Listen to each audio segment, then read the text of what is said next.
So like I said, the news broke last week that Destination America will be canceling TNA reportedly come September, after only being on the network for a few months. So, of course, nothing is official as of right now. But, here's the whole issue.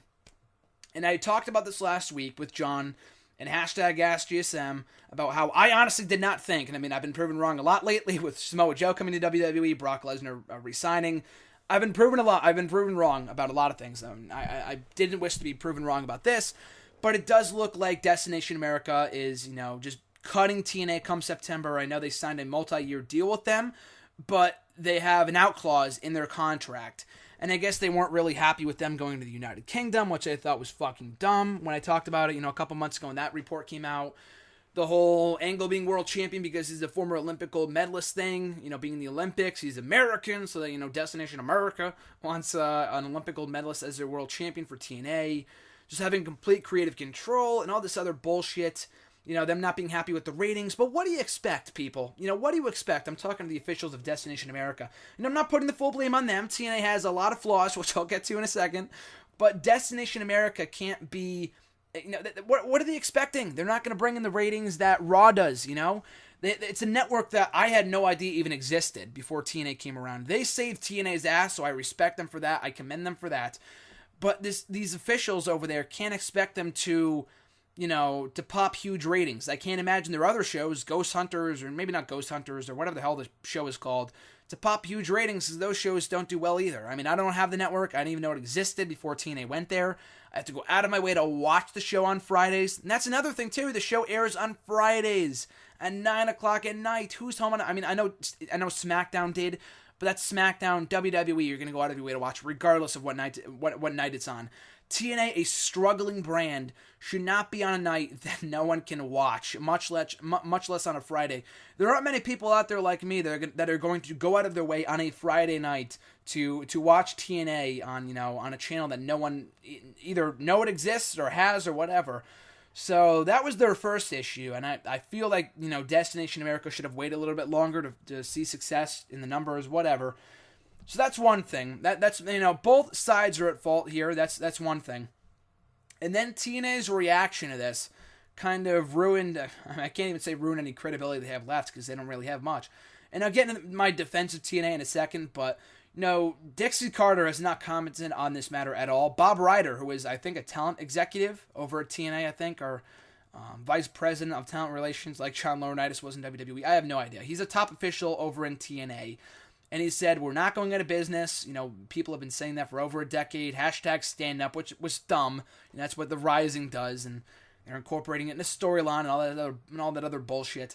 But, what I was trying to say. Oh, yeah, he was denying the reports that Dave Meltzer put out, a pretty credible source. And these guys are not, they're not out to put TNA out of business or to... slander them or whatever else. These guys are just reporting what they've heard, the facts and stuff like that. They would not be reporting this shit if it wasn't true, or if at least it wasn't close to being true. And TNA, denying, not even denying it either. They just said we will pursue legal action for what's been said about us, but not at any point in that little report they put out last week denying that they're off the network, that they're being canceled by Destination America. It's a lot of hush-hush going right now on TNA.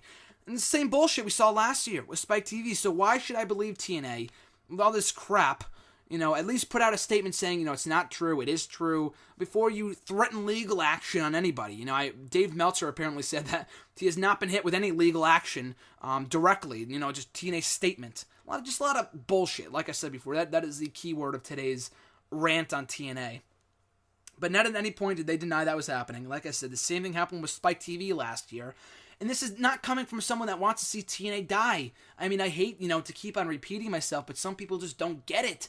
And I made a few tweets about it. It sucks. Absolutely. I don't want to see TNA die. I love TNA. This is the same guy that went to my first ever TNA show last August and had a blast in the Manhattan Center in August.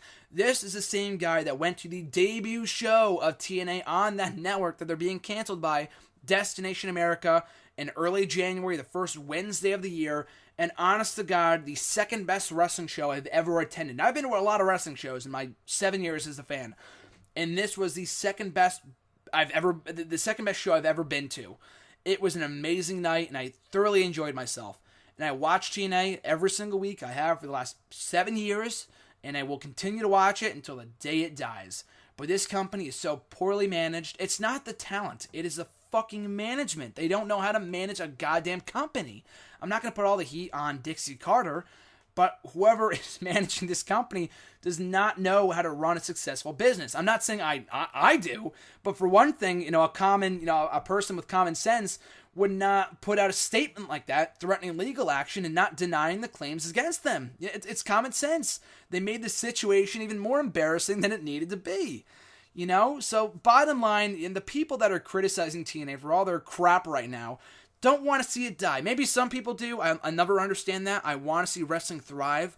One less wrestling organization means these people are out of a job, So why would you ever want to see TNA die? So shut up about that. And shut up about, me or other people wanting to see TNA die. So that's why we're criticizing it. That's not the case at all. At all. So don't worry about it. But just, it's ridiculous. TNA has to get their shit together. And it's not a reflection on the quality of the product either. That's the funny thing, too. With all the issues they're having financially right now, I'm actually really enjoying TNA from a storyline standpoint. From a TV quality product standpoint, there might not be as much buzz as there was about a year ago when they went to the New York tapings and they revamped and they renewed their product and rejuvenated TNA, whatever. There's not as much buzz surrounding TNA right now, but if you've been watching, maybe you can vouch for this, maybe it's just me, but I've been thoroughly enjoying the product week to week since their move to Destination America back, a couple months ago. I think what they're doing right now, some of the angles can be a little wishy-washy. I'm not saying everything's perfect, but for a company that was kind of floundering for many years, putting out their worst product in a long time in 2009 and then 2010 and 2011, just absolute garbage television when Hulk Hogan and Eric Bischoff were on top, and they did better for themselves. I went on record in saying that I wrote an article for Bleacher Report back almost 3 years ago in the summer of 2012, saying why TNA from a product quality standpoint was better than WWE for a time in 2012. And I still believe that to this day. In 2013, they fell off the wagon again, and last year was kind of a mess. Leaving Spike, but having those great New York shows and everything else. TNA's been a fucking roller coaster for so long now. But the quality since, the start of this year has been so consistently good. The ratings should not be a reflection. The rating system, Dixie Carter said it herself on Steve Austin's podcast a couple weeks ago that, and I agree with this. For as bad you want to crap on her for all the bad decisions that she made, like I just did a couple minutes ago, she has a point in that the ratings with the NICE and whatever the fuck they're called, rating system is not accurate in 2015. One person turning it off could represent 100,000 people or 10,000 people. So it makes no sense. They got to scrap that crap for Raw, for wrestling in general. Ratings, they mean maybe something. I know, for advertisers and stuff, but the rating system in terms of how they're determined is not as accurate as it once was. It doesn't make any sense. And in 2015, it's just completely irrelevant. So that's one thing. That's why I feel like Destination America canceling them this soon, making a, jumping to conclusions here is not a wise move to make.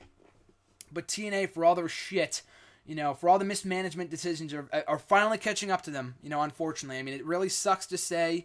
Company that has not had run any live events or house shows in well over a year or two. It is embarrassing. It's a very embarrassing situation right now for TNA. And I feel for the guys that work for the company. The talent, like I said, it's not a reflection on the talent. They're great. They have a lot of great talent right then and there.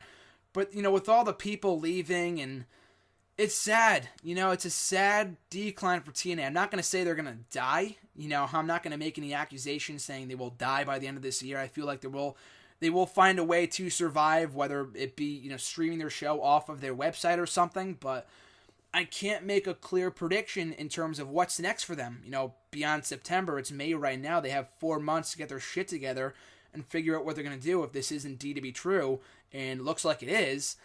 But I just don't know. I honestly do not have a clear prediction. Because without TV in America, they can't survive. They don't have house shows. So what are they going to do? What, they stream off the website? Like I said, maybe. But I don't know. I honestly just do not know.